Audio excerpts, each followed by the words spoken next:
15 degrees, you can see your breath. Out here in the lake of fact, breaking tables like it's poetry. Where else would you rather be? Pinto, Ron, Elvis, and the Lay Poncho. The members that you need to know. 'Cause once you out here now, your family. Where else would you rather be? Where else would you rather be? Welcome into the Nickel City Crew. I am your host, Rob Crippen. Please like us on Facebook and follow us on Instagram and Twitter at Nickel City Crew. This episode, along with all of our episodes, are presented by Crippen Legacy Entertainment here on Spreaker and StreamYard. We're so glad that you're joining us for some of your Buffalo Bills and NFL content again today. And as always, these are my Bills thoughts said out loud. It's a vibe so ridiculous. Since 12 plus 83 was 6. The shout rocking like a symphony. Where else would you rather be? All right, let's get straight to it. Merry Christmas, Happy New Year. Nickel City Crew, we are back again. I'm really excited about tonight's episode, as always, because the season is wrapping up, the regular season, and it's, the playoff picture is in focus. You're starting to see the scenarios and where you're going to play and different types of matchups and what happens if this team wins and what happens if this team wins or loses. And the picture itself is starting to become a lot more clear. And I'm really excited about these final two regular season games, and then obviously the playoffs that will come afterwards if everything goes according to plan. It's almost a near lock, and we actually can clinch next week in week 17 before we even have to play Miami, technically, if a few things fall our way. So joining me tonight, riding shotgun, as always, is my co-host, Adam Dumptruck Rupsick. Check him out on Instagram at Adam Rupsick, RUPCZYK. Holla at the crew, DT. Click, clack, we back. Merry Christmas. Happy New Year coming up. What's good, man? Holla at the crew, DT. Nickel City, what's up, Rob? We're back, baby. Love it. Love it.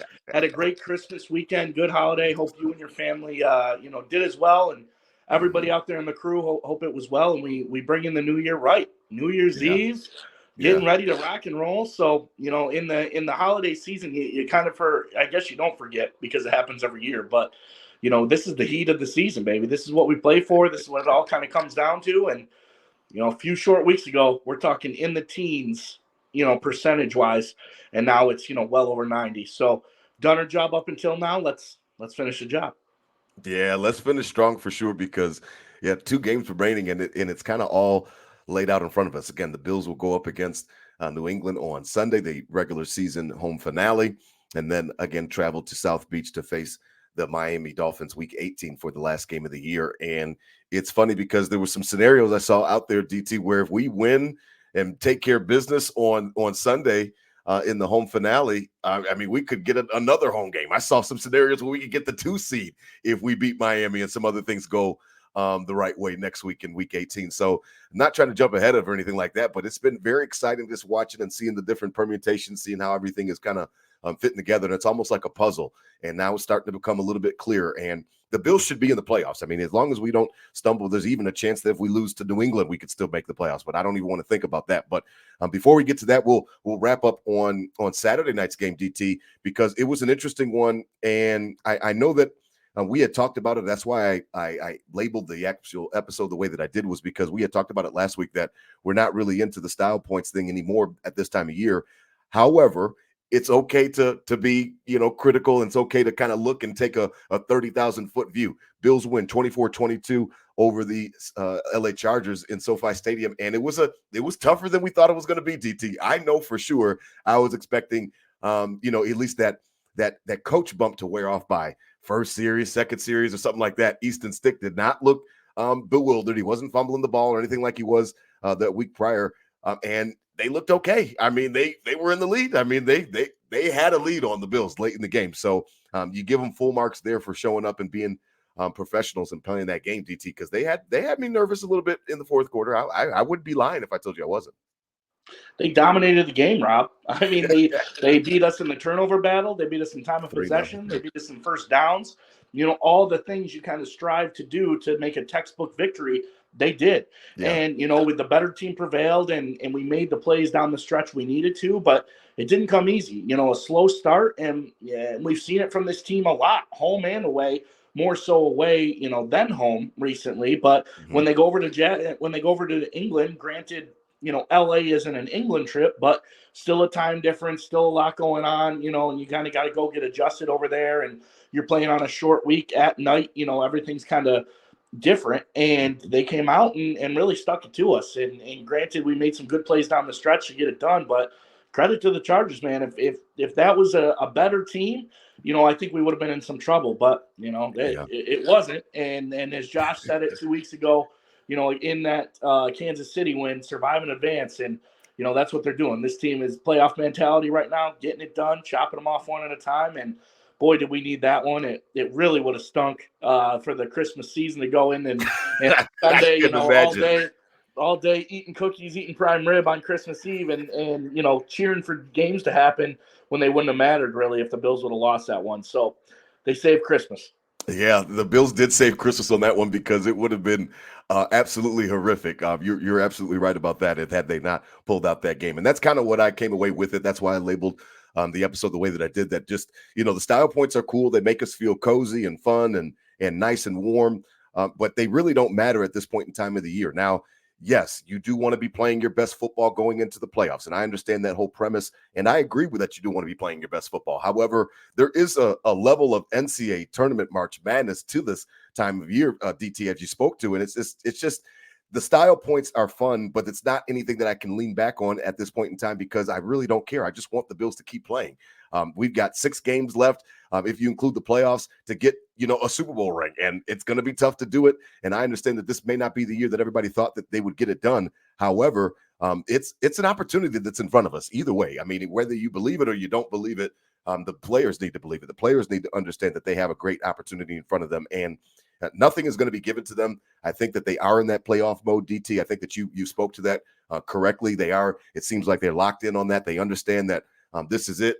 There's no really wiggle room or anything like that at this point in time, and they're treating each game as such. So because of that, I'm interested to see what you thought about the offense and going forward, DT. Because do we need to be concerned about this whole Stephon Diggs thing? I know that everybody's just waiting like he's a powder keg, and they're just waiting for him to blow up. And he's not gonna. I keep telling everybody he's not gonna blow up. He's not gonna embarrass himself. He already said everything that he had to say in the offseason. He's been a great captain, a wonderful leader for this team. And I think that everybody is just waiting for him to blow up. I do think that he's okay if he's not involved getting catches as long as we're winning. It will be a problem if we don't win some games and he wasn't feeling like he was involved in the offense. Do you see anything to it? Is there anything that we need to be concerned about?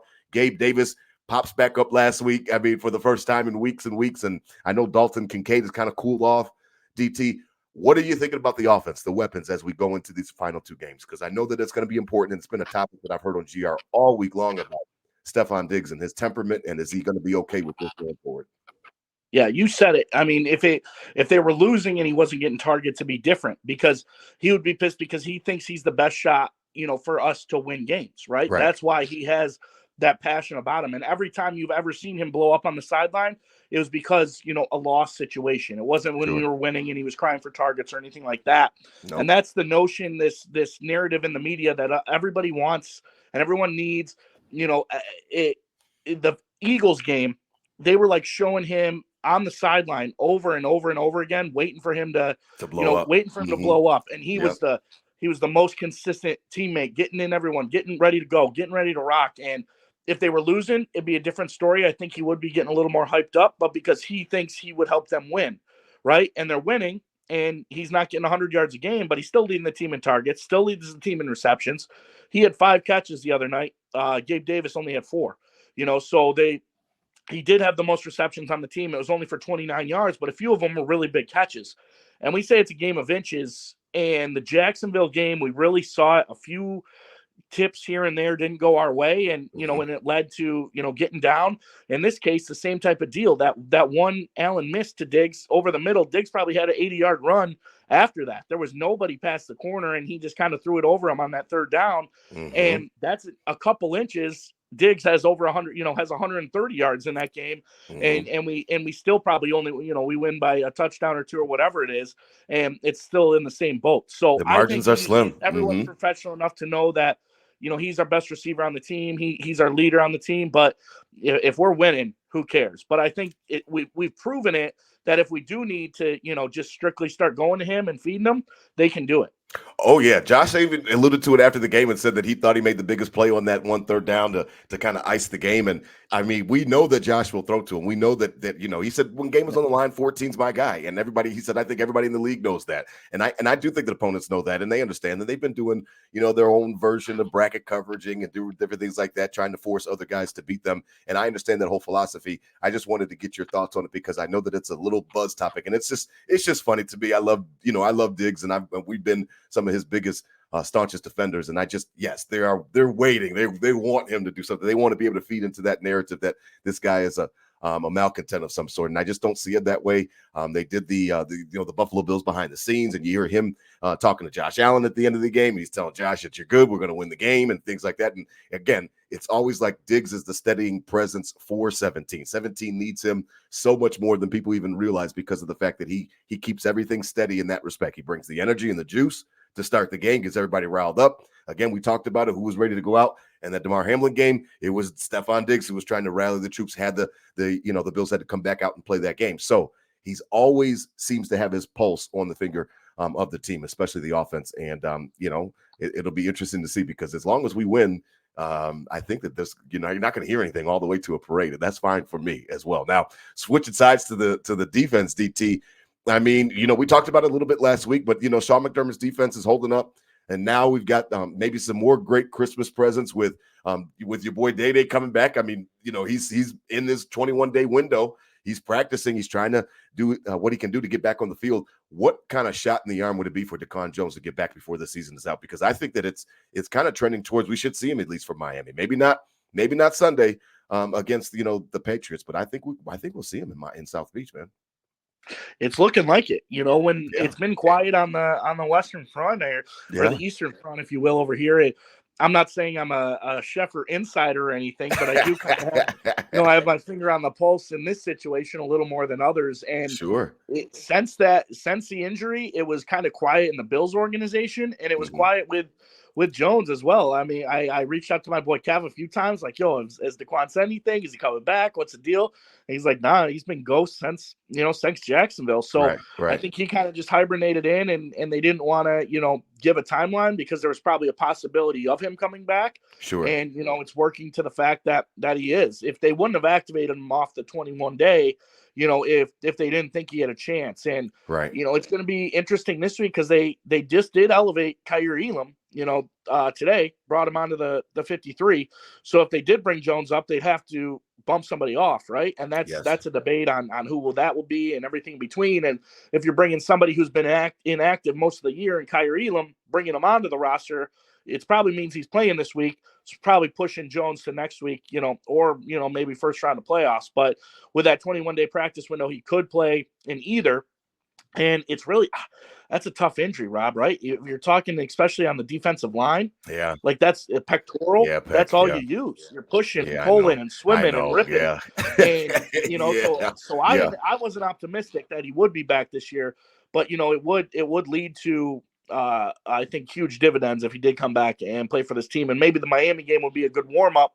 Get in there, so in the playoffs, he's born back into game shape and ready to roll. But the defense overall, Rob, this is a stereotypical bend, don't break situation with Sean McDermott on Saturday night. I mean, it was frustrating because you were kind of expecting, they've been so clamped down the past couple of weeks against good quarterbacks. You were expecting them to kind of come out and torch, this stick dude and pick him off a few times, be in his face, sack him up. And it really wasn't that at all. The pressure wasn't there in the beginning. They were getting, they get a nice drive going, then the Bills would kind of tighten up and force them into a field goal. And that happened time and time again. And thank God it did, because the offense wasn't rolling at all. And, if they were scoring touchdowns on any of those drives, you're down 21-0 real quick on that Saturday night. So typical bend, don't break. A lot of people interchanging in and out. But overall, when the game got to the end, they played well. McDermott, like you said, got to give credit to him for another game plan to getting out of there with a W and playing with what you have. And, rotating on the defensive line. You got Poona Ford and Tim Settle getting like significant snaps on Saturday. Poona Ford gets his first sack. Mm-hmm. And guys flying around in the back that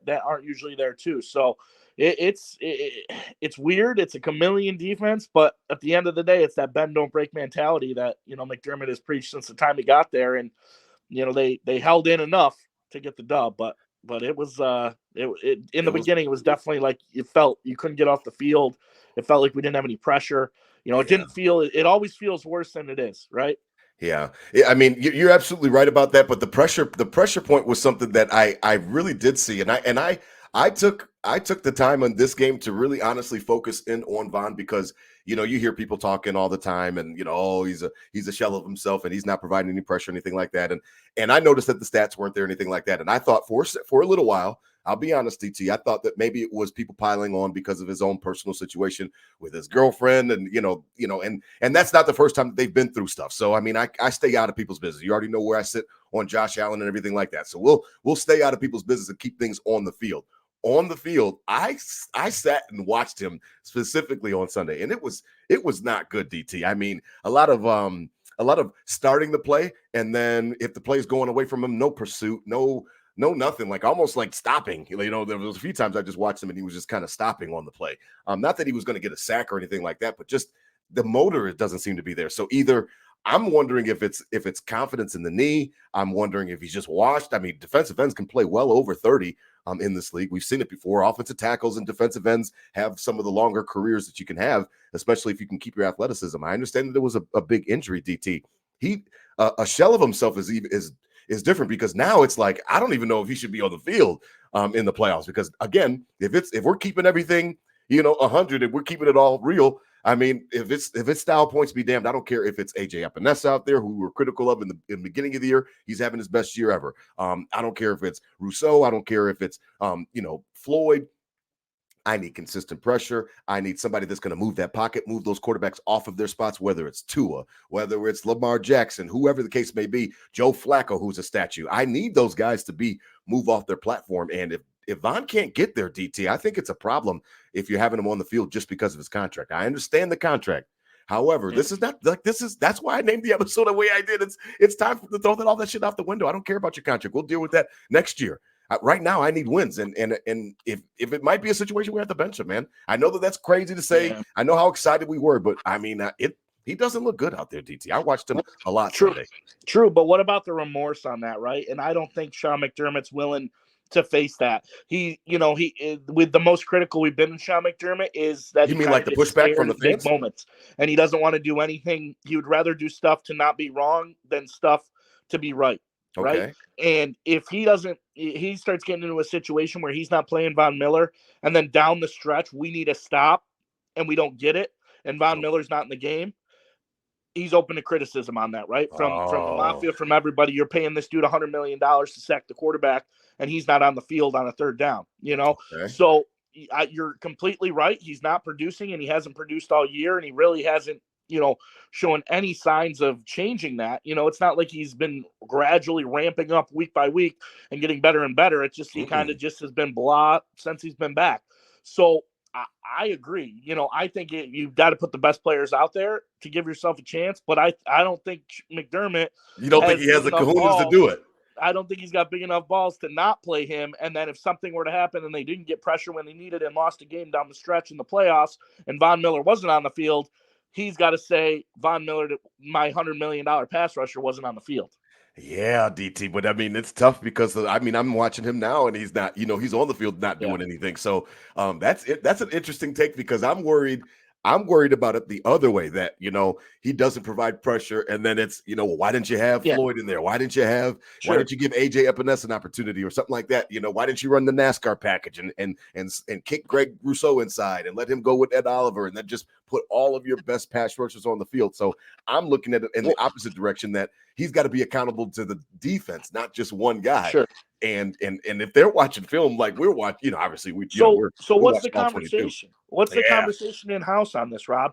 Like, are they looking at this film and like, You what, see, what are you doing? You know, like, exactly. are they watching this film? Like, if a rookie was out there doing this, he'd be getting chewed up, right? Right. What are you doing? You're stopping on the play. You're not getting, like, what are you doing? So are they doing this in film, or is it like we can't yell at Von because it's Von? Like, what's the vibe in there? Because it could get real toxic and dangerous if they're just like letting it go because he's Von Miller. That's the difference. That is the difference, is because the fact that, you can't let him skate just because of his past accolades and his past accomplishments. That's not how it works. The NFL is the ultimate meritocracy. Now, he got paid, he got his money, he got his guaranteed money. We all knew when he signed that deal that he wasn't going to see the whole 6 years of it. So I don't think the Bills even expected him, to go throughout the entire length of the contract. But they did expect return on investment with it in year 2. So this was not anything that the Bills planned on, him getting hurt last Thanksgiving, or obviously Von Miller as well. My thing is that you absolutely have to call him out, and you maybe have some tough conversations where you're saying, are you hurt? Can you, the doctors cleared you, but you got to tell us if there's something that's wrong, because this is not the same guy, and maybe show him tape from this year to last year. So if it's a situation where you're not confident on your knee, you got to tell us. If it's a situation where, you don't like the brace, but it might help you have a little bit more confidence, then we got to put the brace back on, Von. Or if it's a situation where you're just shot, you got to be honest with how you're feeling, because we got to get somebody else some reps. And I think that's hard to do with a so guy they're they're having that conversation with him. And then what's he telling them? Because he's going back out every week, right? Yeah. He's going back out every week and doing it playing. and doing the same thing. So what's he saying in these conversations? Like, no, I got it. Or like, I promise this week will be different. And then it's not, so that's my confusion. Like, how's this conversation going? Like, are they getting into him? Because if they're getting into him, he's going out and not changing. And if they're not getting into him, they should be, so it's like, it just doesn't add up for me, Rob. Yeah, no, you're absolutely right. I mean, I'm confused over it as well. I just wanted to get your thoughts on it, because I know that it is a delicate situation, but I always think about coaches, and I always think about, I don't want to when I coach basketball, I don't want to coach Nate any different than I do, the rest of the kids. I don't want to coach Bobby on his team any different than I do the rest of the kids. Now, I will be harder on them because they are my sons, that type of thing, but not the opposite way. I'm not going to let him get away with shit just because he's my kid. That's the opposite of the message I want to send to the team. So you got to just walk that fine line. And McDermott, I know he runs that defense. That's his baby. And I understand that Von Miller is well respected. He's a future Hall of Famer. We've already talked about a Super Bowl MVP. We know all of the accolades, but that's all in the past. I need you to show up for the Buffalo Bills right now, and you're getting paid a ton of money. And if you can't do it, I need you to be honest with the team and with the trainers and what's going on, because he does not look like Von Miller at all from last year. Now, as we transition, it's interesting because that game, DT, to the Patriots was I was so mad after that damn game. I mean, I was genuinely pissed, because I knew that team was not better than us. They were not playing like that up to that game, and for whatever reason, the Bills let Mac Jones go up and down the field on them to start the game, and then at the end of the game, up and down the field, and it was maddening. Is there any chance that the Bills look past the Patriots? Is there any chance that they can pull off another upset? I don't see a way at home. Regular season finale, home finale for the crowd. The crowd will be amped up. I just don't see a way that New England can beat us. We know that we're better than them. They should be packing it in. I mean, there's rumors about Belichick. We've already talked about that and him being traded and stuff like that, DT. But 4-11, all they're doing right now with these wins is messing up their draft status. I mean, I know it now. I know that the players are not going to tank, and I know all that. But Bailey Zappi, now we had Mac Jones the first time. Now Bailey Zappi is going to come in to Buffalo, to Orchard Park, and do something like, what is the percentage chance that this can happen? Because I really want it to be like last week, where I'm not worried about it. And then maybe I'll be surprised, but I just don't anticipate a game with these guys, right, DT? Please tell me I'm right. Tell me, can I get pillars. 1 week off before everything just ramps up? Please. Three pillars that don't benefit the New England Patriots on Sunday. Okay.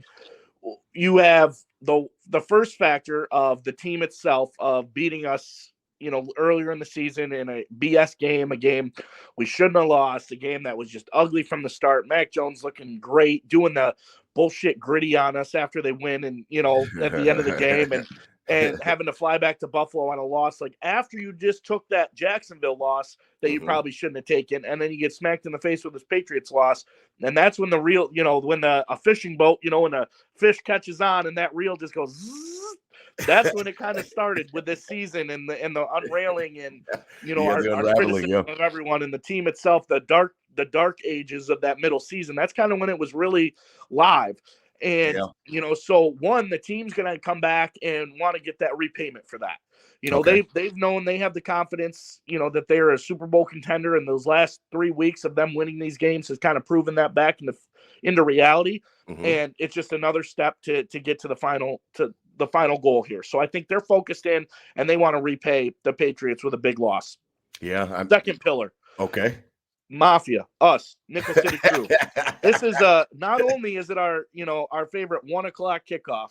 Right. It's not going to be too horrible weather, but it's going to be a perfect December game in the 30s, maybe a little snow. 1:00 kickoff. It's New Year's Eve, Rob. It's New Year's Eve. I know. Nobody's got to work on Monday. Nobody's got to work on Monday. I know. This is a full throttle, wide open free zone for 70,000 people on Sunday. And that is so funny.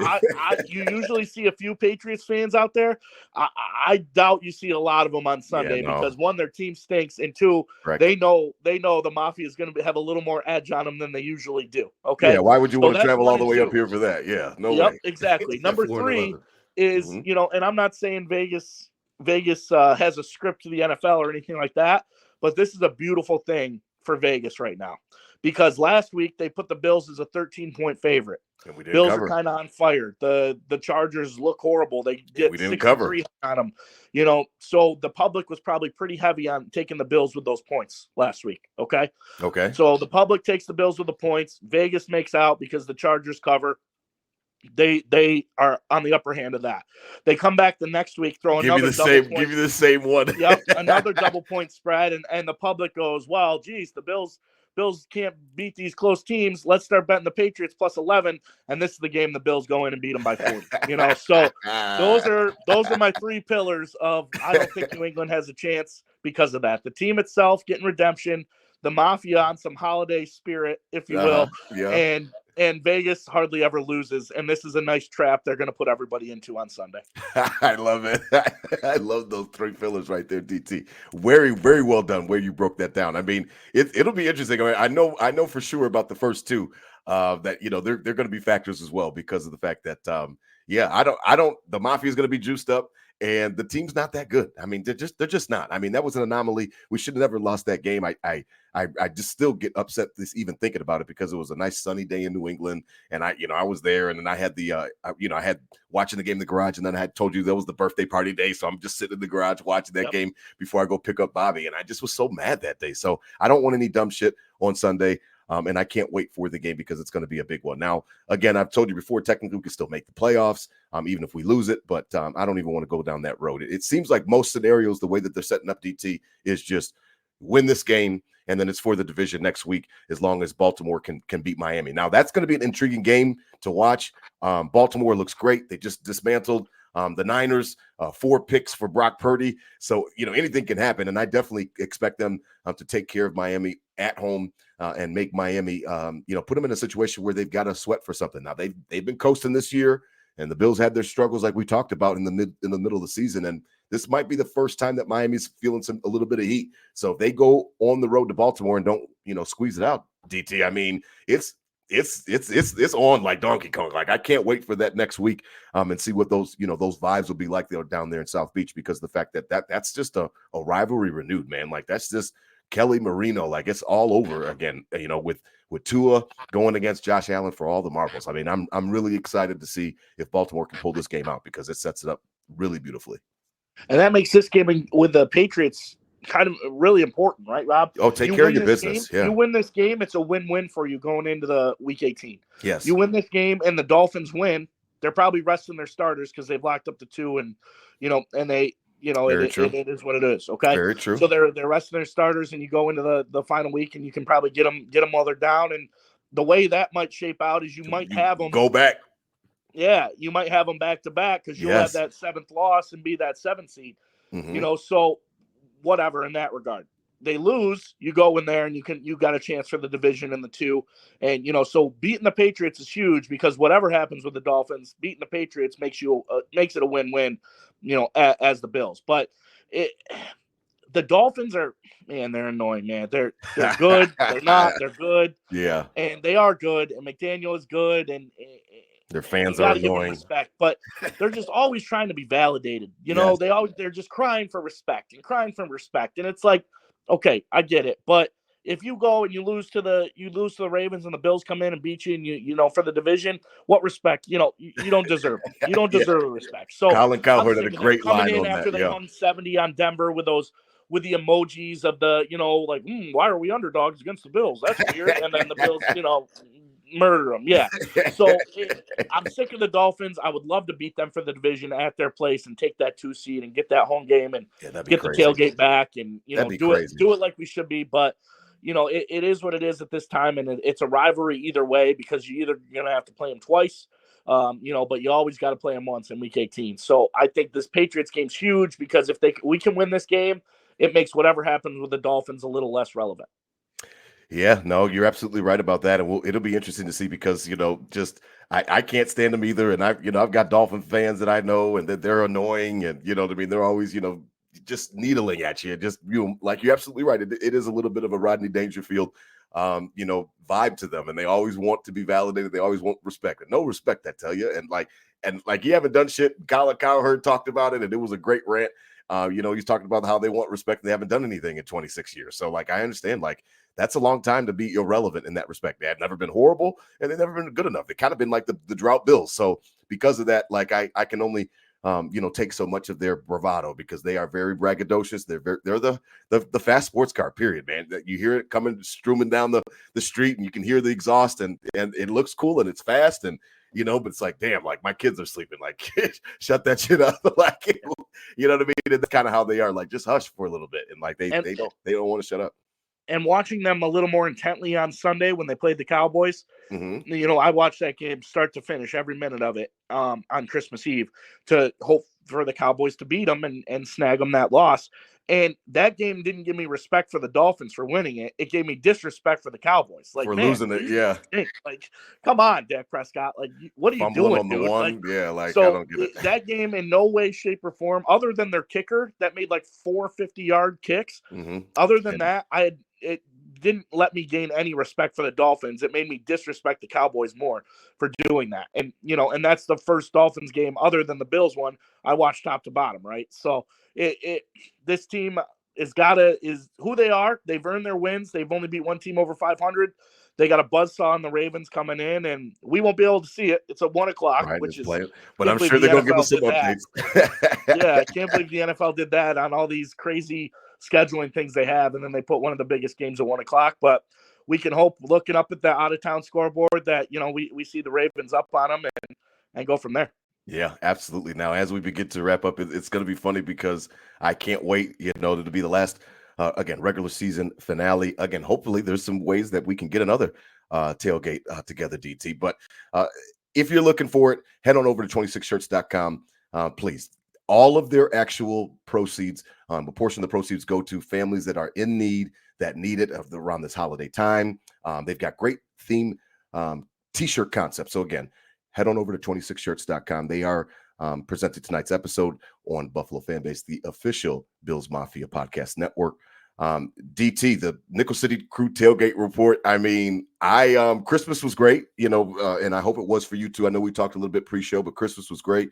The Kings had a great time and got too much stuff like they always do. And Saturday was, I liked it a lot. I liked the fact that Saturday was done because then I got a chance to really just relax the rest of the weekend. And there was no stress or anything like that in respects to Christmas other than the kids and running around. But putting a game on top of that or putting a game Sunday, I wouldn't have liked it. So I really like the fact that the Bills got out of the way nice and early. I watched the game. And it was really nice, man. I was just in chill mode. I had my Kings with me, and I was just in chill mode watching the game and taking it in. And again, I talked about how I was a little bit nervous and more nervous than I anticipated I'd be. But I was really happy that they turned out and got that win. Then you start, making your plans for Christmas. That's Christmas Eve, and then you're making your plans for Christmas Eve. And how did it work for the Rubsick tribe, man? How was it, man? Christmas Eve game, and then that leads right into the great holiday weekend. Yeah, it was wonderful. As I kind of teased last week, with the family growing and I have a nephew now, and my sister and brother-in-law were hosting our Christmas with them on Saturday. So that was kind of the first part of the the Christmas season. We were up there Saturday. Great meal, great day. Had some old fashions. Got the wild turkey going. Yeah, there you go. And was able to shout out to my brother-in-law Derek. Really put a nice projector in his basement. Real clear imaging, and that's where we watched the Bills game. Last year, it's where we watched the Bills Dolphins that Saturday night game when the Bills beat the Dolphins in the Reds. Same concept this year. Had a great dinner. Had a roasted ham, some cheesy potatoes, some old fashions, and watched the Bills get a sneaky dub, which was cool because I don't get to watch the games with my family like that, and it's a blessing and a curse, because sometimes it's some comments come out that it's like you don't know, but then other times it's like it's good to share those times with you. So I love it. Yeah, so that was good all the way around, and I'm glad we were able to share that together and get the win. It would have got dark if they didn't get the win, and then transition right into Christmas. I gotta shout out Pops. He's got the Traeger now. We talked about it on Thanksgiving. Smoked meat life. Oh, that prime rib, that smoked prime rib for Christmas Eve was next level. I've never had a smoked prime rib. It's prime rib's always great, obviously, but the smoked prime rib had the you're talking like the exterior tasted like beef jerky with the salt and the smoke, but it was it was like tender. Yeah, it wasn't chewy, it was tender. And then obviously the meat in the middle was beautiful. It was a good Christmas Eve dinner, watching that the end of that Cowboys Dolphins game into Christmas. But had to shout out the prime rib. I know it wasn't in the tailgate report, but it deserves to be. Absolutely. And for this week, we'll get together. I'm going to come up for the last game, DT. Yeah. Last regular season home game. Again, we hope that we get a chance to sneak out and get that number 2 seed if everything falls our way so we can have some more tailgates. But as it stands now, this will be the regular season finale. If the Bills are going to go to the Super Bowl as it looks right now, we're going to have to be road warriors, and that's totally fine with me. We do well on the road as well, but it's going to be nice to see you. It'll be nice to see everybody else together at least one final time, and that's really about it, man. I cannot wait for the atmosphere. You always talk about Old Faithful at 1 o'clock, and that's just what we're used to. We're accustomed to that. That's just in the DNA. Get up early, get out there to the stadium, throw that ball around a little bit. And let those juices start flowing. So I'm really excited for it. I can't wait to see you again. I know I've missed you a little bit this year. It's been a hectic year for me, but I'm Mafia through and through, and Nickel City Crew. I mean, we right here, man. Now, keeping in the theme of Buffalo fan base, I know a little bit late, but never too late. We are so appreciative. I'm appreciative as we go into this 2024 DT. I'm appreciative of us and how much we've grown, and then the platform, because the simulcast, what it does is it lets us reach more people. It would not be anything without, again, shout out to Jay Spence, the King, who got me in contact with Justus General Radford. Holla at the crew, Big J, because I mean, I enjoy, man. I enjoy being on the simulcast on Buffalo fan base, and I know the DT does as well. And it allows us to get out to a broader audience, and we owe you to thank. I mean, salute to you. Merry Christmas, Happy New Year. Man, I thank y'all, bro. I'm a huge fan of the podcast itself. So for you guys to be able to come over and be a part of the family, I was super appreciative, and shout out to my boy Jay Spence. That's my boy. Putting this together, I feel like it was great. You know what I mean? Match made. You absolutely 100%. I appreciate everything you guys bring to the brand, and I appreciate y'all being so open to having me on here to argue with DT. You know what I mean? I love it. No, but seriously, I hope you guys had a happy holiday. DT, you know my guy, bro. Oh man, that's so funny. It's funny because it's just the fact that the podcast that it's gone so well, and the fact that it's growing and different things like that, it just gives us an opportunity to meet more people, which is what I'm in for it. And I know the DTs enjoy some of the interactions as well. And we're working on our social media. We're trying to get better at it. But I know in 2024 we're going to make a more concerted effort, because we really think that the brand is something that people like, DT. And I know that you agree with that. I think it's something that people enjoy. We're candid. We speak our mind. We don't always agree, but we're in lockstep on a lot of stuff, and I love when we don't agree as well, because we get a chance to fight. But I wanted to get your thoughts, Justus General, because of the fact that you joined late. But I wanted to just get your overall thoughts of the season as we begin to wrap up tonight, and what you're looking ahead. Because I saw something on Twitter. I'm a little bit upset about it when you put out your little playoff bracket, and I was gonna like it, and I just let it go, and I was like, all right, no problem. He can have his thoughts and stuff like that. You had Bills in the 7th seed, going against the Dolphins No, back-to-back weeks, and you said that the advantage went to the Dolphins on that one. So you read that wrong, my brother. What's you that? read that wrong, my brother. Did I? That was not me. I was not chastising. I was questioning someone who said that. Oh, okay. That wasn't your bracket. No, Okay. because my thought process was, in order for the Dolphins to have the 2 seed in the first place, they must beat the Ravens and or the Bills, right? Mm-hmm. So you are going to beat the Ravens, then turn around and beat the Bills, who you haven't beat yet, right? Mm-hmm. Then you'll turn around and beat the Bills again, who you have not beat. Then you beat the Chiefs, who you haven't. So I had to. Okay, so you were checking somebody. Okay, I thought that was your bracket. I'm like, damn, that's his bracket. Absolutely. I said, oh no. Okay. I'm not scared to go into Baltimore. I'm not scared to go into Cleveland. I'm not scared to go into Cincinnati or Kansas. Got some good defenses, man. Cleveland. What about you, DT? I'm not scared to go into Indy. Are you scared of anybody? Them all.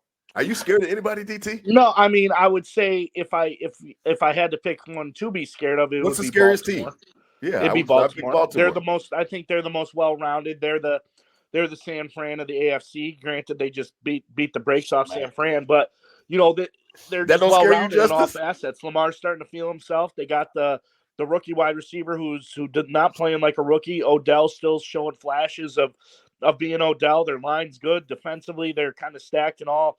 They got young and old in each level of that defense. So last year we go to Baltimore, we get down 14-0, and it got a claw back and barely win that game with Lamar kind of playing bad. So I don't love the idea of going into Baltimore, but anywhere else, I mean, we've shown we can, not in the playoffs, but we've shown we can go into Kansas City and win. Again, not in the playoffs. We'll see.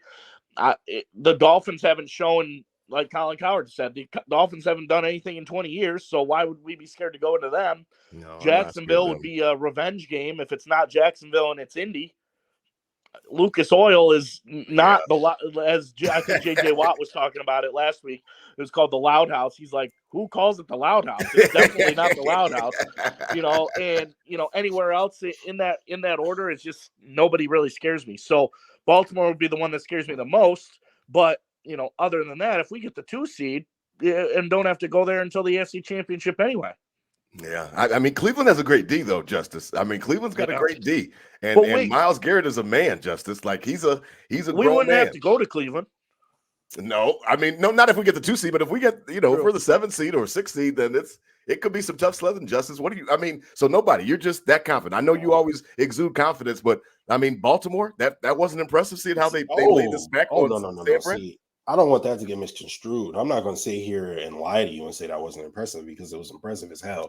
Absolutely. They went out there and played extremely well, and they got a good team win. Now, where my fear dissipates if that's Buffalo as opposed to San Francisco, like DT said, if I had to pick somebody, it would be Baltimore. Am I scared of them? No, I'm not scared of them, no. But if I had to pick somebody who I was the most afraid of, it would be Baltimore. But look, Sean McDermott's going to have a plan for Lamar Jackson, as he always does anytime he sees him. Even the first time when Lamar was on fire and nobody could stop him, McDermott put together a blueprint on how to slow him down. We lost, but he did. But he put together the blueprint. He bottled him up. Yeah, how to bottle Lamar. He beat him in the playoffs, and then we beat him last season. So I'm not worried about the Ravens. We'll have a plan for Lamar, right, as far as our defense goes. And as far as our offense goes, Josh Allen is not Brock Purdy. Okay. Don't get me wrong. Brock Purdy's decent, but Brock Purdy plays in the best offensive scheme that we've seen since sure. Who knows? Like since Walsh or something like that. Right. Like he has an offensive mastermind at head coach. So he plays in this, and don't get me wrong, he plays well in that scheme, but Josh Allen is a whole different beast. Josh Allen is the most talented quarterback we've ever seen play football. So I'm not going to put them in the same boat. And although I will credit you, San Francisco has, quote, better weapons, but I would put Stephon Diggs.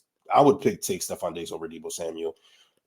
I'll give you Brandon Ayuk. Yeah, he's great. I would take a Dalton Kincaid, Dawson Knox combination over George Kittle, right? Kittle, And then and then you want to hand me Christian McCaffrey, awesome. I'm gonna give you the second leading rusher in the league or third in total yards, and James Cooking Cook. with hot grease. And then I have a significantly better quarterback. Yeah. So, and not only that, but you're not gonna be able to push around our offensive line. God forbid a Deion Dawkins gets injured or something in the middle of the game. Knock on wood right now. Don't say nothing like that. Trey Williams got injured. But I just see it being a different outcome. And not only that, but Lamar didn't play well in the game. He didn't play well. The offense did not play well. The defense put them in fantastic positions. So second half, he kind of put the cape on. No. See, okay, I'll give you that. And maybe I'm kind of at the same point, the same thing that people do with Josh, where it's like you see him perform something amazing over and over again. Right. Then you almost get dull to it. Right. Mm-hmm. Okay. So I'll give you that, but I would say that it wasn't like something that was just like totally unstoppable, right? If you put together the appropriate, precautions and have a spy on him, or keep him in a pocket, contain him, whatever the case may be, which McDermott will make sure of, then some of those runs don't happen. Some of the being able to keep the play alive and find an open receiver doesn't happen. And I think the Buffalo Bills will, because first of all, you're gonna have to deal with Ed Oliver up the middle, and then if you can, you got Greg Rousseau on the edge, Leonard Floyd on the edge, and that's on the edge. Like I just, it's a different beast to me. Do you think that the Bills, it's funny because I was thinking about this today before, and I want to pose both of this question to you both. Do you think that the Bills, like, is it anything from I don't think that they're going to miss the playoffs at this point. We'll go over some scenarios, and I know DT wanted me to before we wrap up, but is it playoff 7 seed all the way up to Super Bowl? I mean, is there anything in the realm of possibility that's possible? Like, do they lose in the first round? Can you guys see that happening? Or, like, what's the basement for this team? Because I was thinking about it, and I'm like, man, this team, I can see Josh Allen looking sad, like somebody stole his puppy at the press conference after a wild card loss to whoever at the end of the season. And then I could see, I know, call me crazy, but I could see me calling DT like, yo, man, I'm in the car and I am on the way to Buffalo because we're getting ready to celebrate the parade. And I'm like crying. I've got snot coming out of my nose and I can't really believe that this is happening. Like I can see anything on that entire spectrum. I could see a divisional loss. I could see a wild card loss, an AFC championship game loss, or a Super Bowl loss, which would be the very worst. But I really can't see the gambit. So I would love for you guys to tell me what you could see. Well, let's simplify it. I mean, we were taking the playoffs for granted in the beginning of the year. Sure. Then it got a little bleak for a while. And then now we were fighting tooth and nail, hoping for people to lose. We got to win these games. These people have to lose for us to even get in. Right. Why are we getting in? Because we keep winning. Getting in, win the ring, Rob. Get in to win the ring. So if we're cheering for this team to get into the playoffs, we think there's a legit chance of them winning the Super Bowl. Absolutely. And I think there's part of Mafia that doesn't think that. I think us at Nickel City Crew, I think we're capable. Obviously, I think, we each other think we're capable of doing this. I can see it. All this talk of getting in the playoffs is for what if you don't think we can win the bowl, right? So they've proven that Josh Allen can be that in that sad press conference after a tough loss and some anomaly happens and it's the excuse for this offseason. But we talked all year about what we're running out of excuses. Or not an anomaly, they just get beat. I mean, we're either not good enough or we are. And I think, we're fighting to get in the playoffs because we think we're good enough. So yes, it is possible for sure, but that's like what people. The focus is to get in, but why are we getting in? To win the damn thing. To win it, yeah.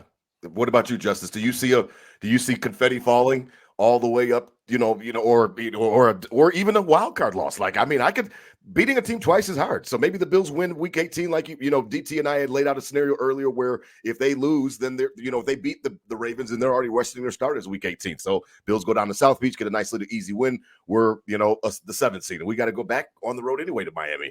It's tough to beat a team twice. So what are the ranges of possibilities how you see this season ending? I mean, is it all the way to confetti? So when you look at it, you look at the list of options that would happen that could happen if the Buffalo Bills, were make the playoffs. We get in. We're just assuming that they get in. Let's assume that they get in. So right. So let's say that they're the 7th seed, right? Let's say Miami beats the best team in the league, and then also, you know what I'm saying? Like let's say Miami gets it done and they're the 2 seed. Okay. Right? that means we go back to Miami where we beat them the last 11 to 12 times. All right. Okay. And you know, the one game we lost was where it was 187 degrees, and they only Josh won Allen's shorts are made on the 1 yard line. When he couldn't even breathe, he was so tired in the heat. He underthrew a ball. All right. Okay. That's the only reason that we lost that game, right? Sure. I love that stat. 11 to 12. 12 out of the last 14 times. And the only other time Josh lost to Miami was where Clay, what's his name? Clay. It was underthrow Charles Clay. Mm-hmm. Charles Clay. Yeah, that's Charles Clay didn't come back for the ball. Wins that year. Yeah. Charles Clay didn't come back for the ball. All right. So Josh washes Miami every single time he gets the opportunity, right? He goes to Miami. He sits on a couch. He smacks their wife on the ass.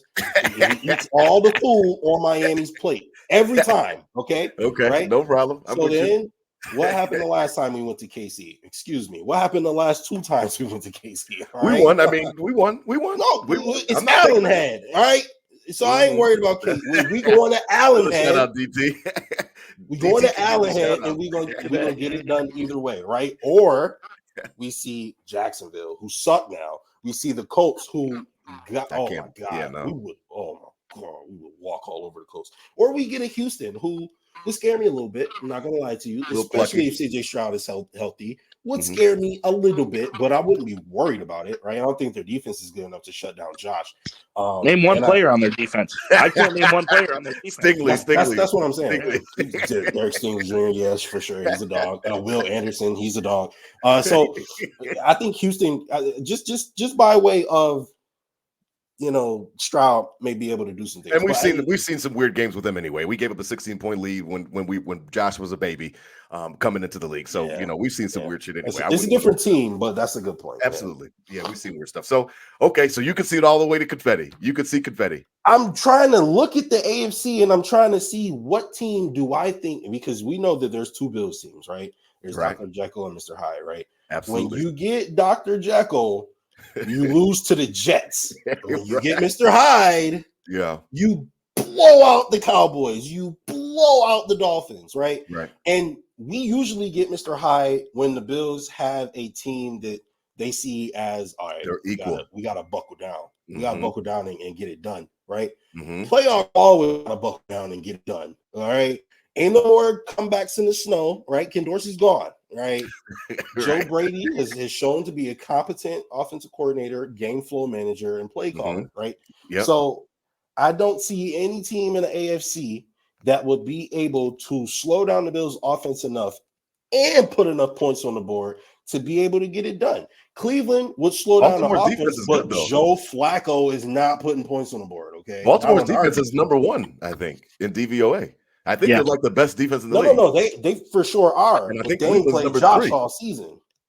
They ain't played Josh all season. Okay. That's true. It's easy to be one in DVOA when you don't play the best quarterback in the league. That is a good point. I mean, they're playing the AFC North, who doesn't have a starting quarterback other than Lamar.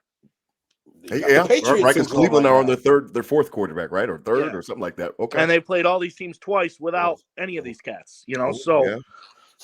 That's a good point. Okay, I just wanted to gauge it because I thought to myself, today, and as we begin to wrap up, I appreciate you, Justus, hopping on with us a little late, and we were able to get you in. I was just thinking to myself, I was like, well, I mean, what can I see? And I can close my eyes, and we all know that Josh Allen fucking face, and that and he looks sad, and then he's and I'll push back on Anomaly, DT. We've seen them just get beat. By teams that are not their equal or teams that they don't even deserve to be on the field with. So they could just get beaten. I could see a press conference, and then you're absolutely right, DT. What is the narrative? What went wrong that day? Was it the offense? Was it the deep? What went wrong that day? And then we're going to be talking about it all offseason, and that makes me sad. And then I think about the next round and the next round and the next. I'm like, can I wake up on an AFC Championship game Sunday and think that we're going to win a game? Like, sure, like. Baltimore would be tough, but I think I could visualize us going against Baltimore in Baltimore, going up there, and it's a cold night by the sea, and we're you know why? You know why? Rob? You know why?